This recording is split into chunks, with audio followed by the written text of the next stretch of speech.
Okay, so now we can look at these questions. Question number one was, how long does it typically take a coronal mass ejection to reach the Earth? The most common answer I'm seeing here is 8 minutes. That is the time it takes light to get to the Earth from the sun, not the coronal mass ejection.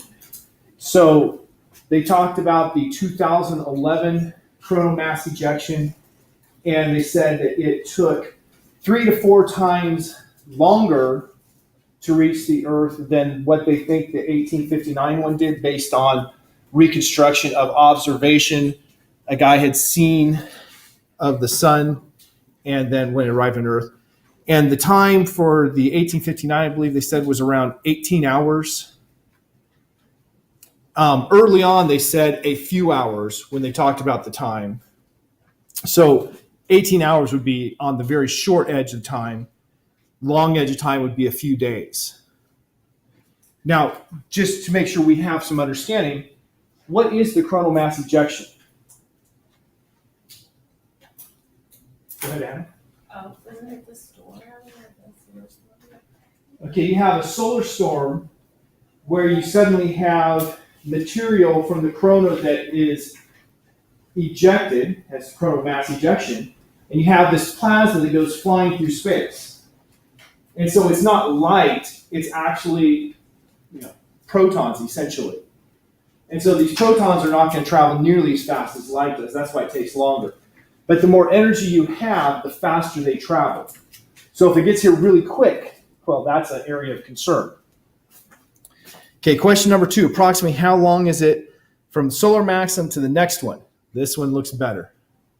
How long is it for the solar cycle? It's about 11 years. Now, that time is not exact. The Earth also shows magnetic reversals. The Earth's magnetic reversals have an average time of about 200,000 years between reversals. But we are somewhere close to 1 million years since our last magnetic reversal. So we're way overdue based on the average time for magnetic reversals. The sun is much more systematic, but the actual solar cycle has extended. I think the last one went 13 years instead of 11 years. And that leads scientists to believe that the sun's calming down. It's not building up as much tangling as you saw in the video last night as quickly. And they believe that that predicts that the sun will be having less solar activity over the next few decades. But it's all prediction based on pretty tenuous correlations. It's not like they have oh yes, we know this. Okay, number 3. How long does it take energy to get from the core to the surface of the sun? That one was a little odd because when it comes out of the core, it first has to go through the radiative zone. And remember, it talked about the random walk problem. When I was in college, we worked this problem out, and it was a drunk man leaves the bar and is trying to get to his car. How many steps does it take him to get to his car if the car is this far away? And so you calculate, travels this far each step, randomly changes direction, travels that far, randomly changes direction, travels that far, and you figure out how long it takes. Well, obviously, it's going to take a very long time to get anywhere if you change directions randomly each time. And so it depends on who does the calculation, but what it said in the movie was 100,000 years. So the answer there was 100,000 years for energy to get from the core through the radiative zone.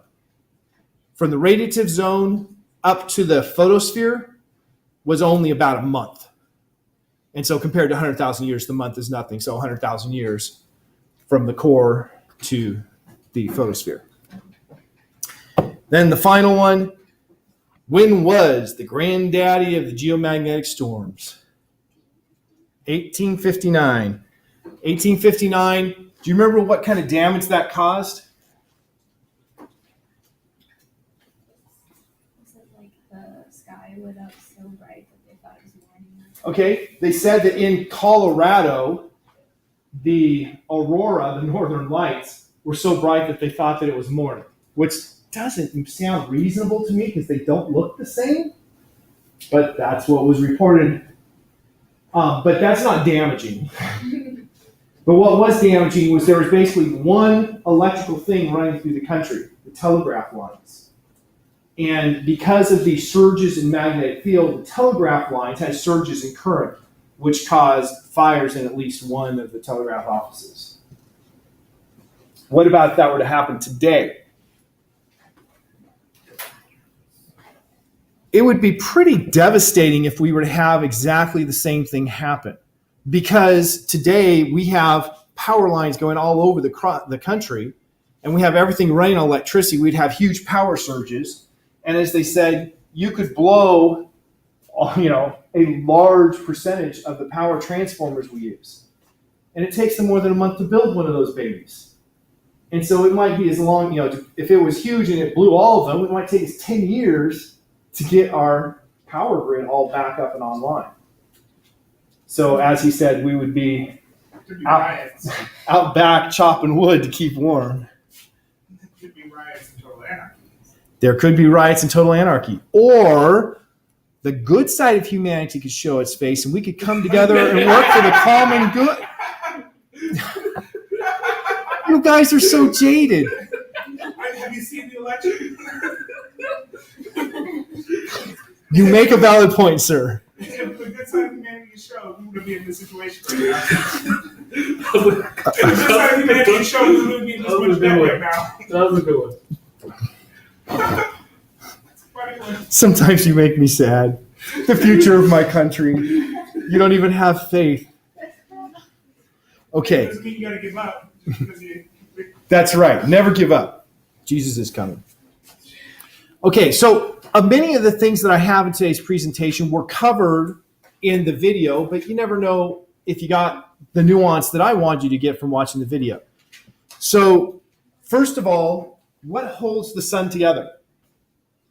Gravity. Gravity is the only thing holding it together. That's why it's spherical. That's why it's spherical. That's right. Now, we have inside explosions blowing outward. And so why doesn't it blow up? I know I mentioned this last class, but it was in the movie. Why doesn't the sun just blow up? Because you have a balance between gravity pulling in and the explosions pushing out. How do we know what's going on inside the sun? Magic. Sound waves. Okay, magic is not one of them. What did you say, Max? Sound waves. Sound waves. They called them sound waves in the video, which I found a little odd. Seismic waves is the term that we always use. I think they're just looking to try to hit general audience. But waves going through the sun actually give us a way to figure out what's going on inside. Now, as you probably figured out, it's super complicated to analyze those seismic waves. It's not like you just look at it and say, oh, yeah, clearly. But you saw things like if it's a long wavelength, it's coming from deep. If it's a short wavelength, it's coming from shallow.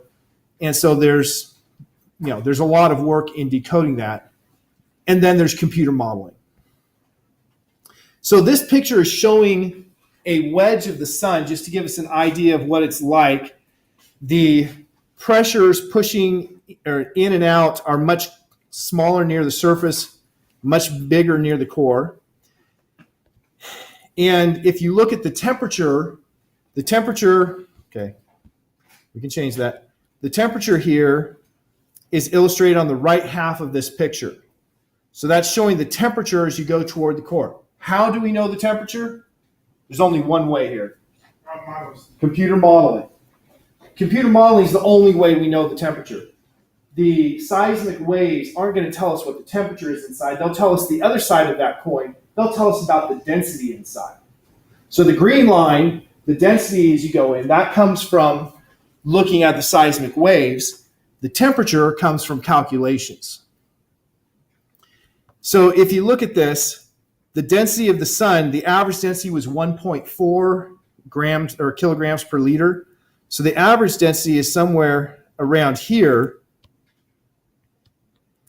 It looks like the majority of the sun is higher than average density, doesn't it?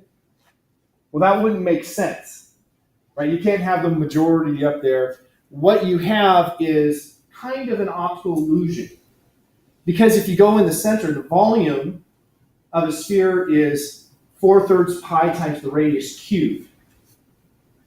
And so, like, if you're at half the radius, the portion of the sphere you have inside of that is 1/2 cubed, or 1/8 of the total volume. So, it's not as it looks like it's deceiving, like it shouldn't be able to go that high. And notice the core, the place where you actually have fusion going on, is this inner region here where you have the highest temperatures and density. So fusion is only going on in the core, not going on out here in the radiative zone or in the convection zone. Now let's look at this picture, which illustrates what those zones are. The radiative zone is shown with little squiggly lines because squiggly lines represent light. Radiation is electromagnetic waves. Now this is very, very hot material.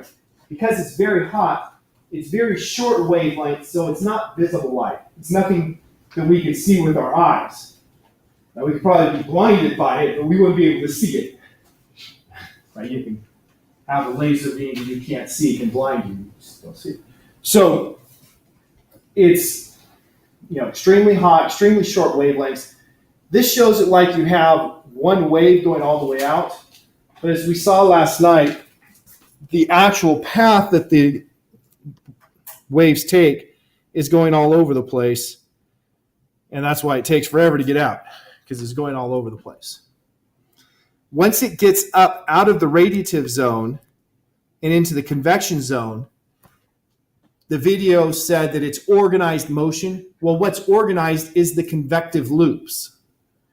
And so you're still having the little random walk things going along, but all of the material is moving up. So the random walk is within material that's all moving up. And then when it reaches the surface, well, you've reached the surface, it turns out. It's the way that works. This picture shows sunspots in two different regions. The top one doesn't show any connection, the bottom one does. Sunspots, it said in the video again, there's a lot of good information there. I really enjoyed the video. I thought it was very well done. The sunspots are places where very strong magnetic fields are coming out of the surface of the sun.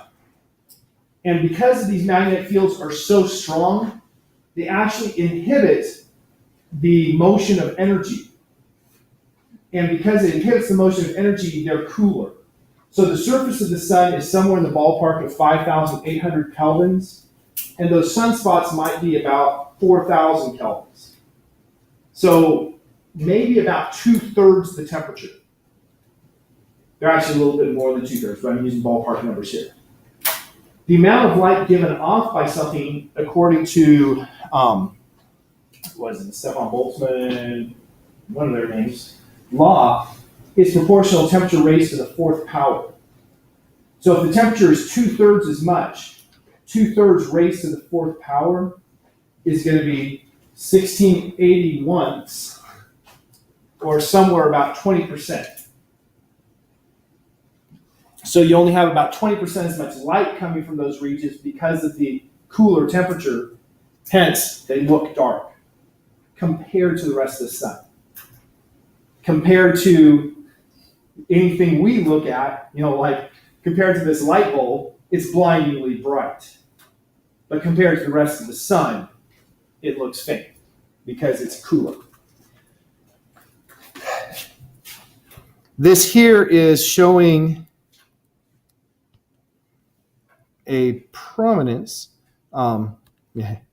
material that comes out of one and goes back in on the other.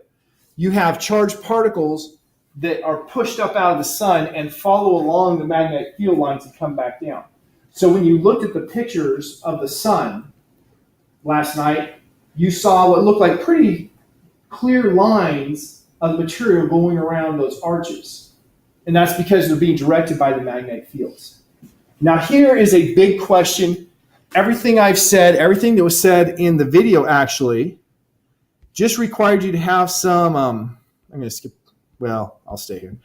Some trust that there's actually magnetic fields there. How do we know there are magnetic fields in the sun?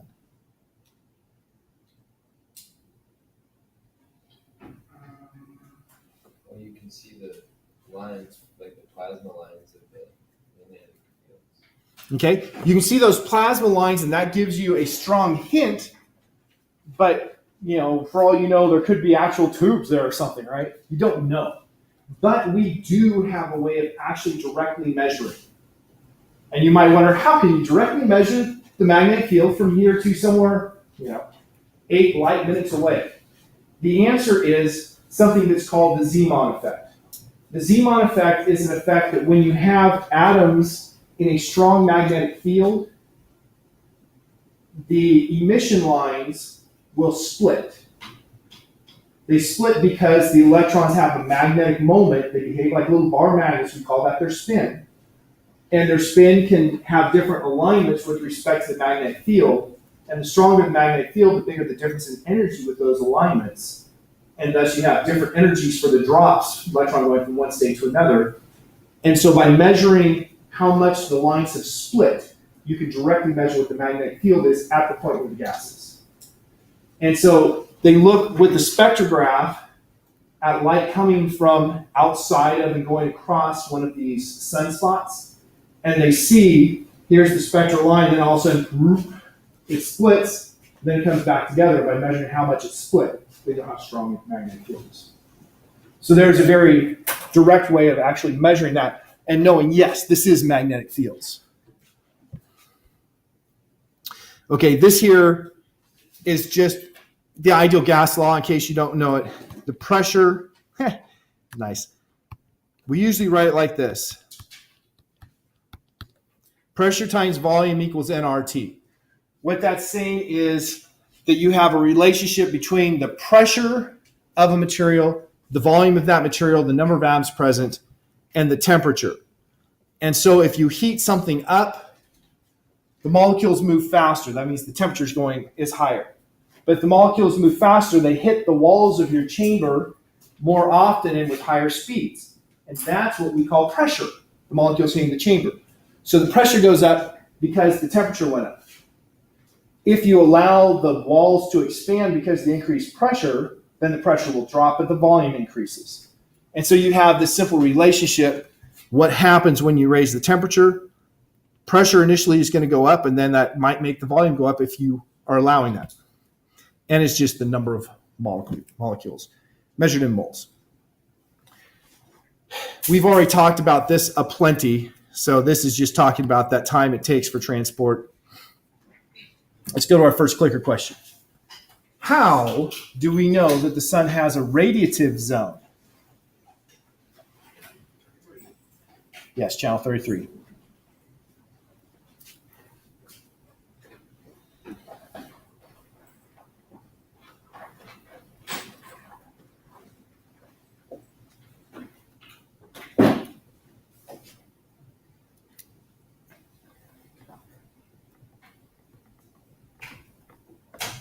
Is this the last name? Excuse me? Is this the last name? I still didn't understand the last Is this the name. last name to be drawn in the list? Oh. Nope, there are two. Am I one of them? You're not the one I drew. Let's see. Nope. Blessings.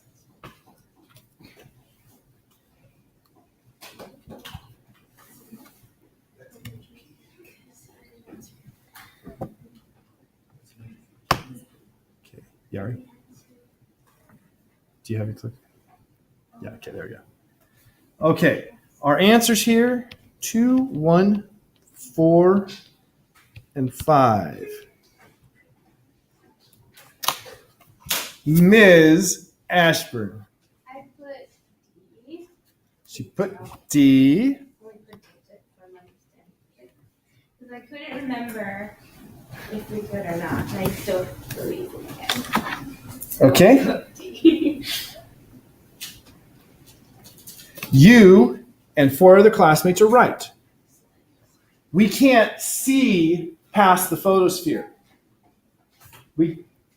we can see the waves coming up from, but we can't actually see. So we can't see if there is convection or radiation going on down there.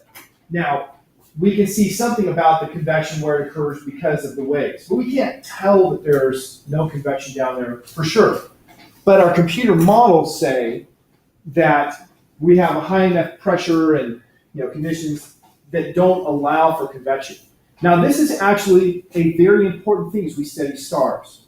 As we study stars, we'll learn that some stars, depending on their mass, have a convection zone in the center. If you have a convection zone in the center, that means that you're bringing hydrogen atoms into the core for fusion, taking the helium, the ash from the fusion, out, and so you're moving stuff in and out of the core. On our sun, we don't have that. It's just radiation. So the core is just using up what's in there. And when it's done, that core is going to start contracting because it runs out of fuel.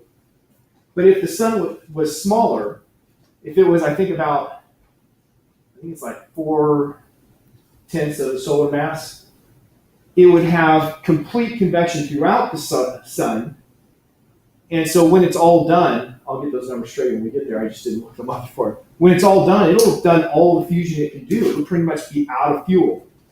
And so in that case, it's going to die very differently than our sun will. Will that star last longer? The fact is, the smaller the mass, the longer the star lasts, which doesn't seem right? It doesn't seem right because the mass is the fuel. So the less fuel you have, the longer it goes. If that was the case, well, actually, I understand there is that theory in some homeopathic circles that the more diluted your medication is, the more effective it is. And so they get stuff diluted to the point that they claim there's, one molecule out of the entire Earth's molecules. That's going to be really powerful because it's so diluted. Okay, that doesn't make sense. But with the stars, the reason less mass has a longer lifetime is because if you have less mass, you have less gravity, less compression.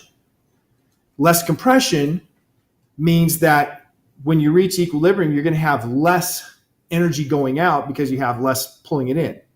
And so the reaction rate is much slower when you have less mass. So they're much more, as you'd say with the car, fuel efficient. They use a lot less energy per second, and so they actually burn a lot longer. And burn, of course, is the wrong term. They're fusing.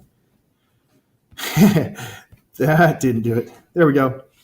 This is a picture trying to illustrate what we can see from the seismic waves, calculations of what is going on inside of the sun. So this is showing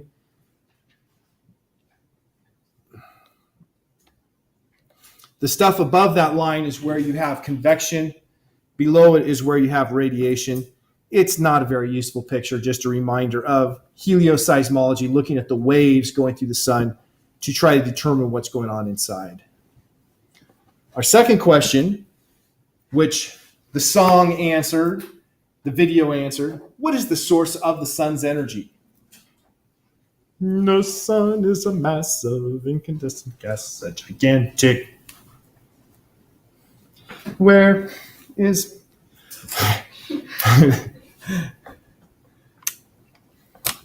And this one here is clearly going to be answered by Tioni, who appears to be excited about the prospect. All right, we're all in. We had 8 people who said nuclear fusion, 1 said nuclear fission, 1 for each for combustion, solar power, and hydroelectric power. I swear people are mocking me. Tioni, don't mock me, my friend. I just remember putting nuclear fusion in my notes, so I went with that. Okay, that's good. I remember putting nuclear fusion in my notes, so I went with what I remember. And you are right, sir. I should have put it in hydroelectric. Okay, one person did put hydroelectric. If there's no water running down hills on the sun, just not going on. Solar power. The sun does not get its energy by receiving radiation from itself. Okay? The sun is the producer of solar power, but we're looking at where this energy is coming from. Combustion is burning things. got matches, started fire, fire's cool, right? That's not what's going on in the sun. That's a misconception people have. They think that the sun is a big ball of fire. I mean, it looks like a big ball of fire, right? Giving off heat, fire gives off heat. But that's not it. So we're down to the top two. Nuclear fission and nuclear fusion. Nuclear fission is taking an atom and breaking it into smaller pieces. Nuclear fusion is taking two atoms and smashing them together and making a bigger piece. So they're opposites. And the sun runs on nuclear fusion, where hydrogen is built into helium. What was the word they used? Smashed into, or in the version of the song that I played Monday, it was a different word. Crushed, wasn't it? I think it said where hydrogen is crushed into helium at a temperature of millions of degrees. Yo-ho, it's hot. So the mechanism is fusion. The understanding of nuclear fusion wasn't even possible until 1905, when Einstein proposed that mass is simply a form of energy. That the energy something has due to its mass is that mass multiplied by the speed of light squared. So that equation, E is what we call the rest energy. Energy something has just because it exists. M is the mass the object has, and C is the speed of light, which is 3 times 10 to the 8 meters per second. So we can put that together and we can calculate how much energy mass has. So I've had students that tease me and say I must be a very high energy person, because they're being kind of passive aggressive. But the sun is actually losing mass as it converts hydrogen to helium, and the energy that is converted into light then is what we get. So how does fusion and fission actually work? This graph tells you everything you need to know. Now, what's the difference in these two graphs? They're flipped over. That's the only difference. So they basically tell you the same thing. The binding energy is the energy that holds things together in the nucleus. We like to calculate the binding energy per nucleon. So if a nucleon is anything that's in the nucleus. What are the names of the two kinds of particles in the nucleus? Protons and neutrons. So when we say the binding energy per nucleon, we're saying, okay, the total energy holding the nucleus together divided by the total of the protons and neutrons in it. The reason we like to divide it by the nucleons is it makes it easy to compare one atom to another. The higher the binding energy per nucleon, that's the tighter it's being held together, the more stable the nucleus is. And so if you look at that, what element is the most stable?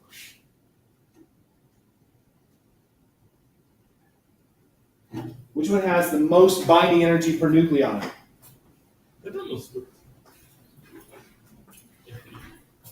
Let's just focus on this picture here. Which one has the highest binding energy per nucleon?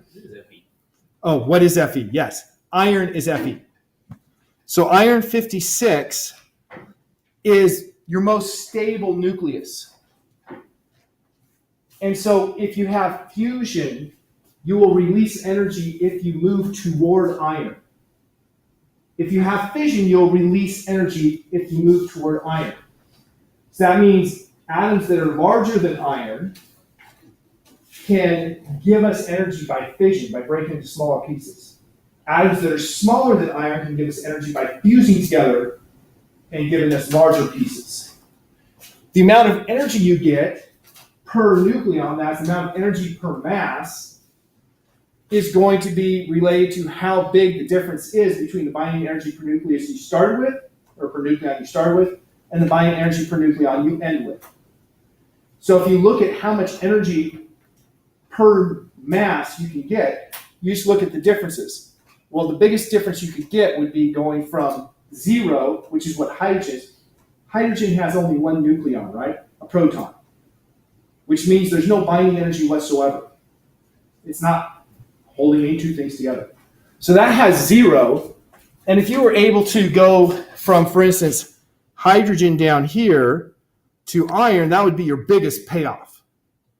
But you can't go directly there. What you can do is go from hydrogen 1 to, through a complex interaction, helium 4. And that's a pretty big proportion of the total amount of energy you would get. And so that's what the sun is doing. Now this takes us to people like Hans Bethe and I can't remember Gamow, G-A-M-O-W, I think it's pronounced Gamow. Can't remember his first name for some reason. And of course, Fred Hoyle. These people were looking into what's going on in the sun. And how did we get all of these atoms in our universe? And it was Hans Bethe, at least he's the one I give credit to, she shared the Nobel Prize on this, that said the sun is giving off its energy by fusing hydrogen into helium. And so he went on to calculate how that process could work. And so we have a process that's called the proton-proton chain for it to happen. So here is, just looking at the right side here, what essentially happens for fusion. If I have two hydrogen atoms, each one, now when I say atom in the sun, there's no electrons bound to the nucleus. So a hydrogen atom really is code for a proton. If I have two protons, they both have a positive charge. What would you tell me about the force between two positive charges? They repel. So if I have, come on, stand up, Max. If Max is a positive charge and I'm a positive charge, and I come toward him, as we get close, we get that force. We get that force, and it gets bigger and bigger and bigger until we just push each other away from each other. So if I want to actually hit him, I'm going to have to come really fast at it. If I come really fast, we'll still push each other, but I'll have enough energy that I'll still hit him. And that's what's going on. Okay, I just want to do that. Yeah, little illustration. That's what's going on in the sun. If the temperature is low, then the protons aren't moving fast enough to actually hit. So they'll just come toward each other and then be pushed away. But if you have the temperature high enough, and as it says on this part here, 15 million kelvins, you get that temperature up to about 15 million kelvins, then you have enough energy for them to actually come together. And when they come together, then you have a new force that takes over. We have four forces in nature. They're illustrated actually back there. The four forces are gravitational force, electromagnetic force, strong nuclear force, and the weak nuclear force. The strong and weak nuclear forces are very short range. You have to get these nuclei right next to each other before they can start acting. But they're much stronger. And so that's when we get them close enough, then that's what holds them together. You got a question, Alvin? That is correct, sir. Because it would have been homework over one lecture, I figured that's not going to be very useful homework. If I can get my haircut today, That's if I get a ride. okay. If you get a ride.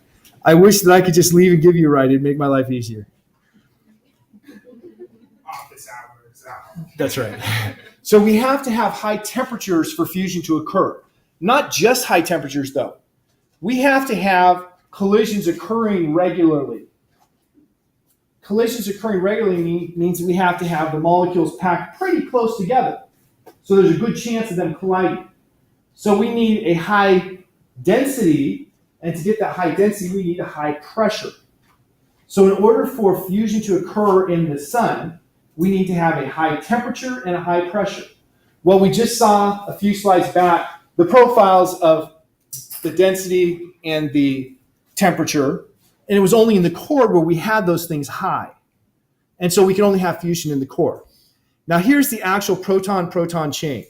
And you can see it's not simple. So let's look at half of the sequence because it's two identical halves. So you have the key here. You can see a red thing is a proton, a blue thing is a neutron. The little squiggly lines are gamma rays. That means it's electromagnetic radiation, energy that's going to leave.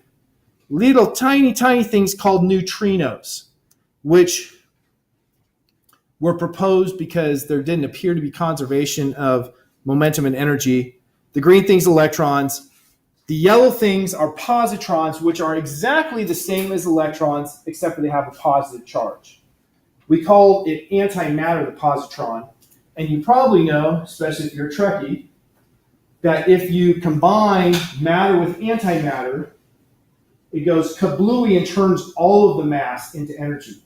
When we're talking about fusion, we're only taking a tiny amount of the mass and you bring it to energy. But when you have matter and antimatter, you convert 100%. So that's your much more efficient source of energy. And that's why in Star Trek they have their fictional dilithium crystal that's containing the antimatter, because you're allowed to have much more energy release if you have antimatter for your fuel. Okay, so the process starts here.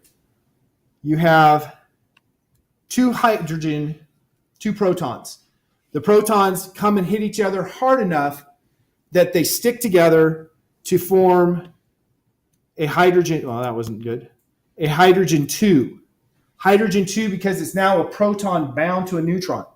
There was no neutron to begin with. Where does this neutron come from? It's pretty complicated particle physics, but you have a proton is an up, down, two up quarks and a down quark. A neutron is an up, down, an up quark and two down quarks. You actually had an interaction that annihilated an up quark and created a down quark. And in the process, it gave off a neutrino and a positron. So the three things that I circled are the three products that came out of that fusion. And then this positron is going to annihilate with an electron and give off two photons. So there's energy that's going to work its way out of the sun. And this little gamma particle, neutrino, the neutrinos are tiny and neutral. Tiny means they're not likely to hit anything. Neutral means they're not going to interact with charged particles. So neutrinos just go through everything. So these neutrinos, how long does it take them to get from the core of the sun to the surface? A couple seconds. How long does it take them to get from the sun to the earth? 8 minutes. They're traveling at 99.99 some the speed of light, so essentially the speed of light, and they just go right through things. And right now, this very second, you are having just a wealth of neutrinos flying through your body. I don't feel comfortable. I'm sorry that you don't feel comfortable, but they don't harm you. They just go through you. They don't interact. So we don't worry about them. Now, going on with the process, we have a third hydrogen here that is going to hit the hydrogen 2. So a hydrogen 1, a proton, hits a hydrogen 2, and that gives off another gamma, so more electromagnetic radiation, and a helium 3 that now has two protons and a neutron. But we're not done. A second helium 3 merges with that helium 3 to produce our final product, helium 4 plus two hydrogens. Now, if you look at this entire interaction, how many hydrogens did I have on the right side that I had to use? I have them numbered. 3. The left side is identical, so over here I'm also going to have 3. So I have a total of 6 hydrogens that were required for this. But I have 2 hydrogens that are given off in the end.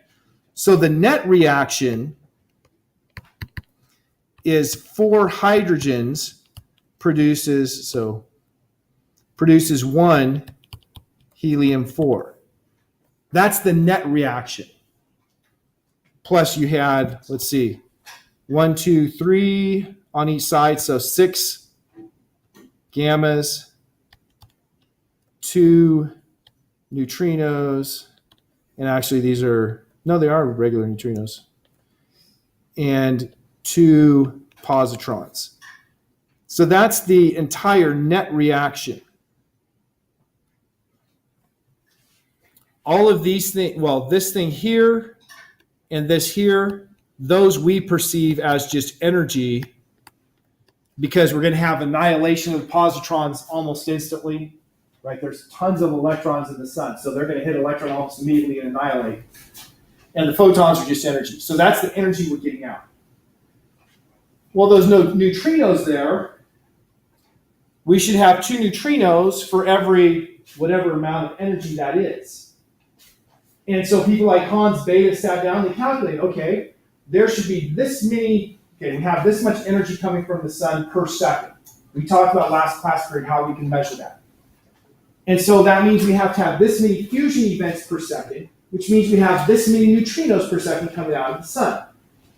And assuming those neutrinos going in all directions equally, we can calculate how many neutrinos per second we should be receiving. And so they said, okay, let's check, right? We're scientists. You come up with a hypothesis. You don't say, oh, that's a beautiful hypothesis. I'm done. What do? You test its predictions. And so here's a prediction. There should be this number of neutrinos per second received by the Earth. Now, because neutrinos just go right through us, okay, we'll come back to that. Because neutrinos go right through us, it's hard to measure them. But scientists realize that if you make a big tank, this is actually a picture of a huge underground tank filled with water. You can fill it with water, or they use some other fluids as well. There is a very unlikely interaction where the neutrino can be absorbed and then you give off light. It's really unlikely, like the probability is like 1 in 20, or not 1 in 20, 1 in 10 to the 20. That's really improbable. But because there should be so many neutrinos, they can calculate, okay, we should see like, 3 per second or something for this big tank. And so they have all the little pretty things you see on there, those are light detectors. And so they have this tank underground looking for light. And they measure these little flashes. And they measure the flashes using their known efficiency. Oh my goodness, I'm out of time. Using their known efficiency and their measurements, they calculated how many neutrinos per second we were actually receiving from the sun. And they found it was only 1/3 of the prediction. What does that mean to you as a scientist when you tested a prediction and it was wrong? Got to start over again. Well, the answer to this conundrum was found about 15 years ago when Japanese scientists were able to establish that neutrinos actually do have a little mass and they can change between one of 3 different types. And because they can change between one of 3 different types, by the time they get to Earth, only 1/3 of the original neutrinos were the type they were measuring.